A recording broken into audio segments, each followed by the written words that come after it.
Good morning and welcome to another Manic Monday video. Today, I don't really want to tempt fate, but today I'm going to go out and I'm going to have a try and see if I can find any turbot. I'll be honest, there's not a lot around at the minute, but I might pick up a weaver or some rays or whatever.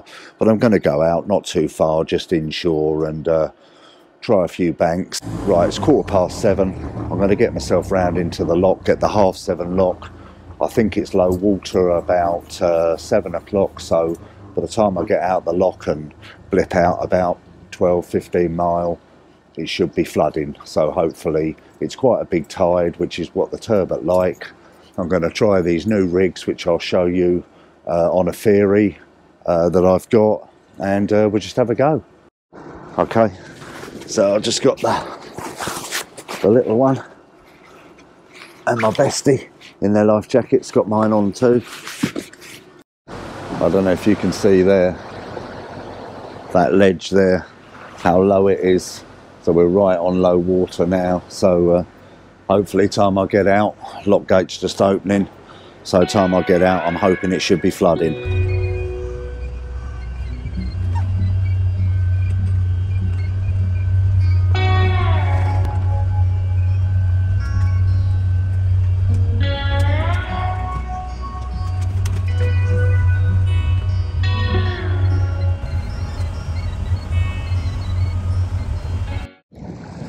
Okay, so I've just got myself out here now.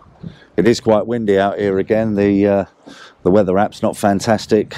It hasn't been for quite a while now. But I'm just about a couple of hundred yards away from these banks now. I'm just going to see what way I'm drifting, and hopefully these banks actually do lie in line with the tide. But we'll have to see. We should be flooding, so we should be going this way.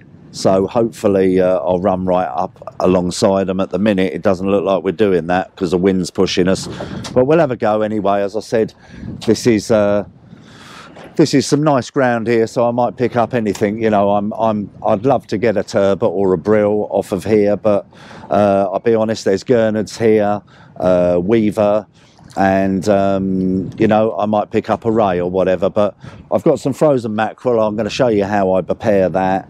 I'm going to put a rod down, see if I can get some mackerel, and I'm also going to set up a squid jig. So there's a few of them about, but I'll just have to wait and see how we're getting on. But I'll get this mackerel cut up and I'll show you how I prepare these baits, and I'll show you my rigs and that. Now on these particular banks there is actually 2 wrecks, so the way the tide's running at the minute, it still shows that like I'm ebbing, whether that's the wind pushing me or whatever. So what I'm going to do, I'm going to get myself sort of close to this wreck that lies on this bank, and I'm going to hopefully drift back down, and then when the tide decides to move and the wind dies off, which it is supposed to, we should be going the right way. So it's just a bit of suck it and see at the minute. So I'm just moving myself around now, and hopefully we'll drift right down it. Right, I've sort of stopped halfway along from where I want to be at the minute, because I want to see if I'm still drifting the right way. I don't want to get all the way up there. These banks are about a good 2 mile long, so I don't want to get all the way up there and then it decides to do something different. So I'm going to get my bait prepared, and that'll give me some idea of where my drift line's going to be, and then I can adjust myself according. So let's get this bait out. So what I'm using today is I got these, I'd like to say I caught them myself, but I didn't. I got these from my local fishing club. They got me 100 of them, and I vacuum sealed them. I've got one of these industrial vacuum packers, and I vacuum sealed them sort of 5 or 6 to a bag, fresh mackerel. So I'll show you how I take a fillet off, and I'll show you the rigs I'm using, and hopefully we should know where we're drifting then, and then we'll get down and start fishing. Okay, so right, we're rocking about still a little bit. Let's get this over the side.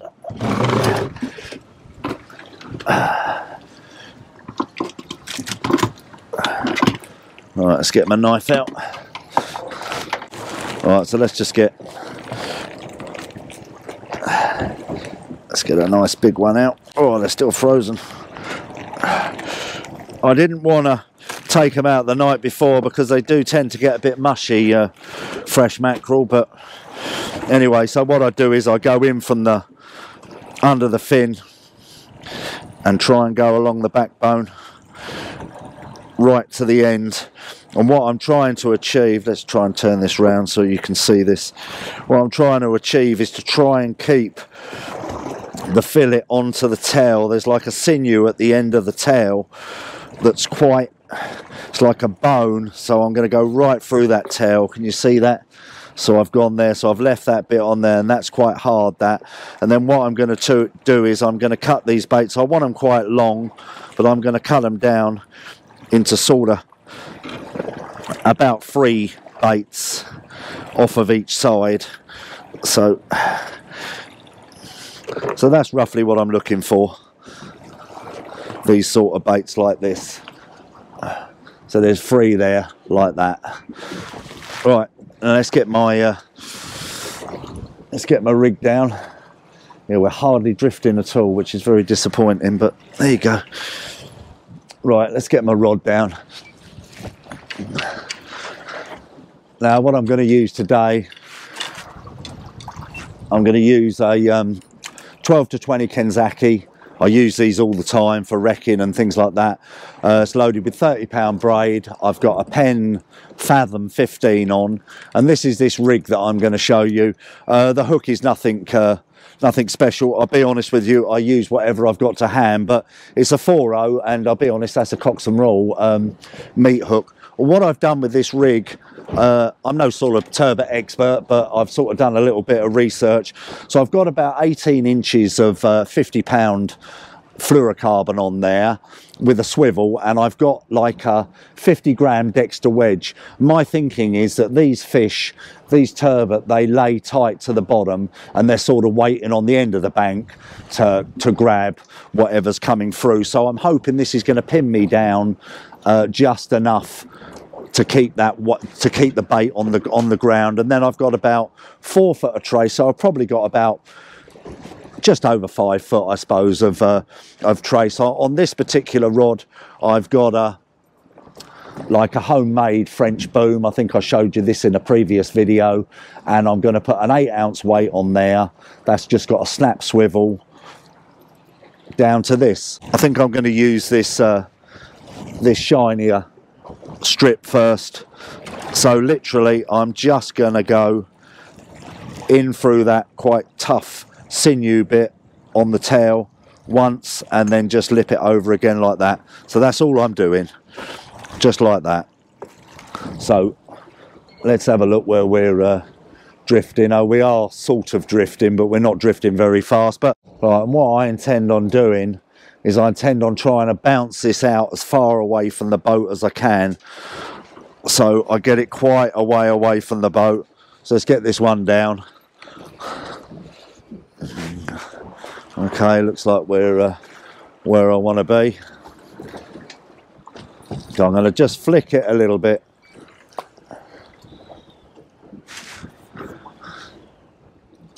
I'm just holding it there so that the trace doesn't tangle, and then I'm going to drop that right down to the bottom. And then what I'm going to do is, once it's hit the bottom, I'm going to lift it and just let it move itself out, so I get quite a way away from the boat. I don't want it, I want it to drag through the sand, not right. So I've touched bottom now, so I'm literally lifting up, letting down. I'll let the boat pull me slightly when it starts to tighten, and I'll do that again. So lift it up. I want it about, I don't know, about 100, 150 foot away from the boat. So that's down tight again, so I'll lift it. So yeah, I mean, it could be a mixed bag here today. You do get brill on this bank, but as I said, it would be lovely to get a brill or a turbot, but I know I could get gurnard, I could get weaver, you know, all sorts. Hopefully not dogfish though, please. Well, I think that's about far enough, so I know my clutch is dry. So I'm going to put that in this rod holder, make sure I strip that down, and then hopefully that should be far enough away from the boat now, and that should just drag over those banks. So I'll get the other rod set up, exactly the same setup, except I haven't got a long boom on this, just for the pure reason is that I didn't, this is already set up with this one on here, so I'll use this. I don't suppose it matters too much. So exactly the same rod, reel, and I've got one I prepared here earlier, exactly the same rig. So let's chuck this boy over. Let's hope it comes out without tangling, which is always a bonus.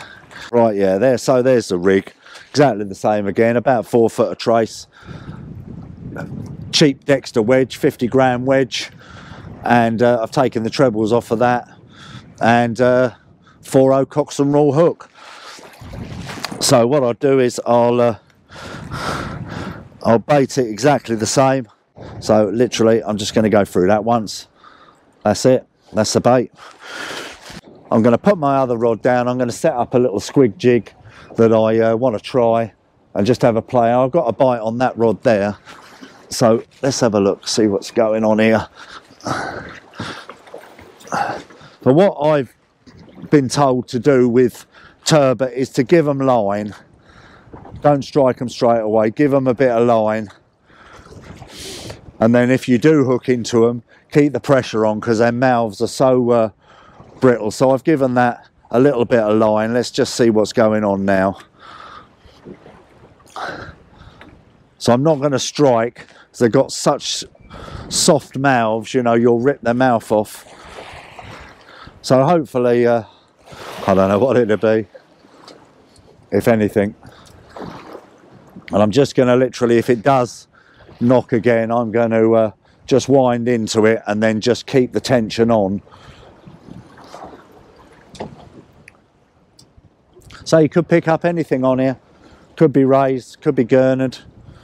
Hopefully not whiting or dogfish, please. Alright, so it is still knocking slightly.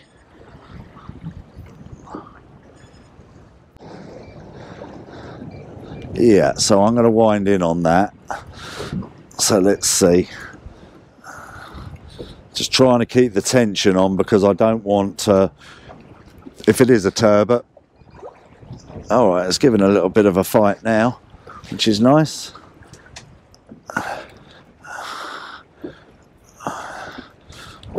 So whatever it is, it's hooked. That's a result.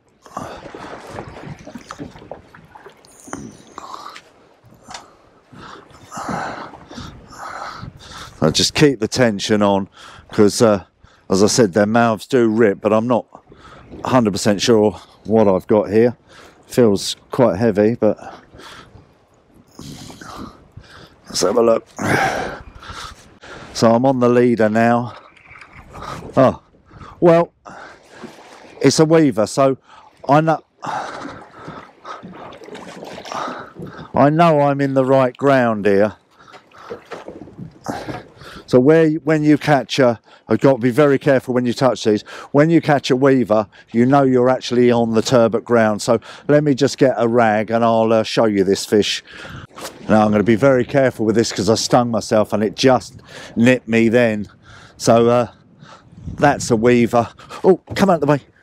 Right, I'm going to hold him with these grips, because they are lethal, to be honest. Yeah, he's actually spiked me already, so you can get quite a nasty reaction to him. So there's a little weaver. So at least I know I'm in the right place. Yeah, so I just had that weaver, and I don't know if you can see that little spike just went into me. Very, very dangerous they are. You know, can give you a really bad reaction. So let's see how this goes.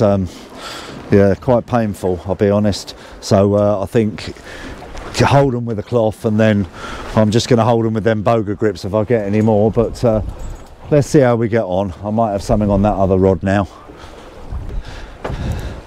It's a job to tell, because it feels quite heavy, but obviously I've got like 10-12 ounces of lead on here with the Dexter wedge as well, but something on there doesn't seem to be giving me much of a fight, but I'm not sure. Oh, really?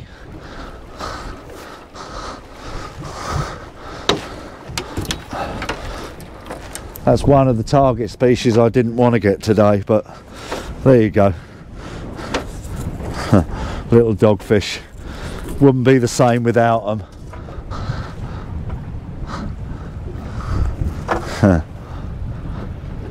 Oh well, nice to catch, or nice to see someone else catch. Right, let's get these baits back down. Wow, would you believe it? These little old sandbanks here on a strip of mackerel. Just had a little baby schoolie bass. Certainly wasn't the intended species today, but I'll take it. Well, I've just wound into one now, so I'm not sure what I've got here. I give it some line to start with, so I'm not sure. I've got the squid rod over the side as well, but the lines seem to be okay, so I'm not touching. I'm just on the leader now. I'm not sure what I got.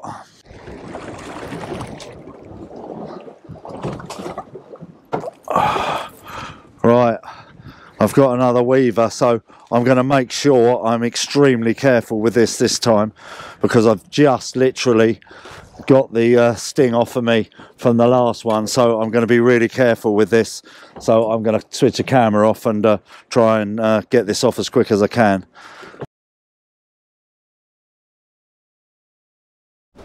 Well, I didn't get stung, so it's made a lovely mess of my trace, spun it all up everywhere, so I'll get this one back down with some more mackerel and just keep on plugging on.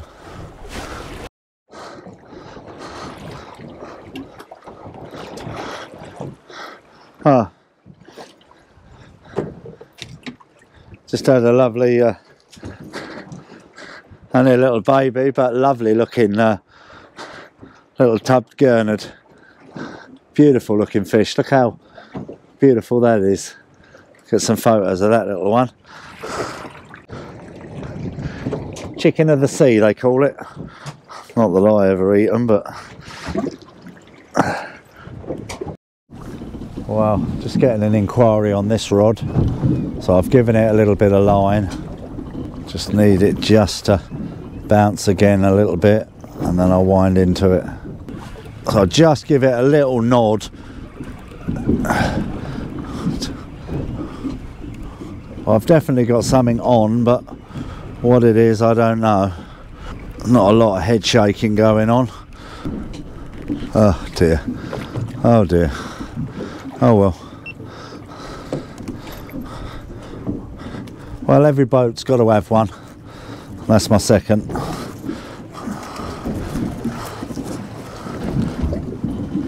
There you go. LSD, lesser spotted dogfish. I've just got this mackerel rod went berserk. What I do when I'm mackerel fishing is I keep it down there, and once one goes for it, they all tend to swarm. So I don't know how many I got here. I got a set of 8 feathers on here, so be nice for a full house. Oh, some jumbo ones there, 3 big ones. Well, there you go. Look at that. Huh. It's not the biggest monster in the book, but that is a turbot. Oh, so I'm really pleased with that. Great. Oh, I made up with that. Well, that's what I come out for. I know it's not massive, but you know, at the end of the day, it is a target species. I'm super pleased with that. Oh, brilliant. Well, there you go. That's what perseverance does. Oh, brilliant.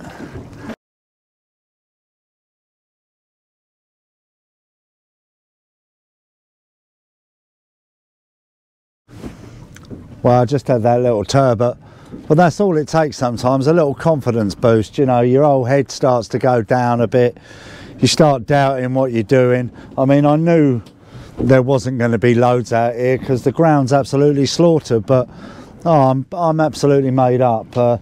As I said, fish don't have to be big to be beautiful. You know, that was lovely. I put it back. I don't eat fish, so I put it back anyway, and it swam back lovely. But it just boosts your confidence. You know, you start to doubt yourself a bit, and you know, think, oh, am I doing it right? Am I doing it wrong? Is it the right bait? Is it, you know, this or is it that? But yeah, absolutely made up with it. I'm going to give it a little bit longer now. I was going to go in with my head down, but you know, I should know this. I've been fishing long enough now to know, you know, it's not always about big hits and you know, not always even about getting the target species. You know, many times I've been out to try and get the target and not got it, but I'm just made up with it. I know it was only a dear little thing, but at the end of the day, it is what it is. This is fishing. But let's hope, you know, never know, we might have a turbot frenzy coming on in a minute. But I'll give it a little while and just see. So hopefully, fingers crossed, let's get another one. Okay, so I've just come over this bank and I've hit into something now. I don't know what it is. I'm hoping it is a turbot. It feels quite heavy and it's fighting a bit. So I'm just keeping the pressure on. I'm not sure if it's a turbot. No, it's not. Oh dear, so let's slow down. Oh, that's surprising.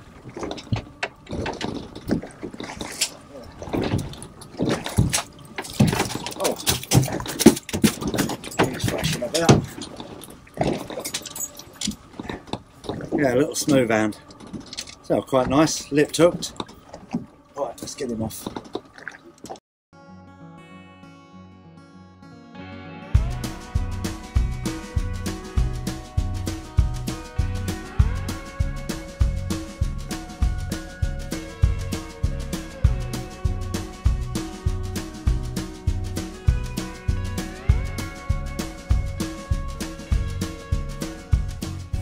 Okay, so I've just got back on my berth.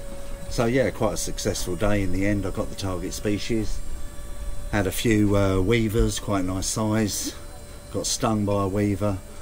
Lesson to self. Watch the spines on a weaver. Very painful. I've still got shooting pains up my arms now, but it is what it is. But yeah, fantastic day out. Hope you enjoyed the video. Keep watching Manic Mondays. Thanks for watching.